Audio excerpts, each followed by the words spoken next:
Want to make calls using Gemini on your Samsung Galaxy S26 Ultra? Let me show you how to enable phone. First, open the Gemini app on your Samsung device. On the main screen, tap your profile picture in the top right corner. This will open your account menu. Tap Connected Apps. Now, scroll down and find Phone.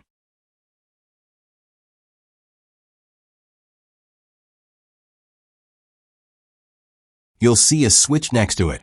If the switch is gray, it means Phone is disabled. Tap the switch to enable it. The switch will turn blue. This means Phone is now enabled. Unlike some other apps, there is no connect or link screen here. You can turn it on or off instantly using the switch.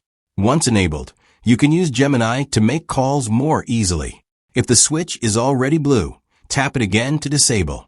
The switch will turn gray, and Gemini will no longer access your phone features.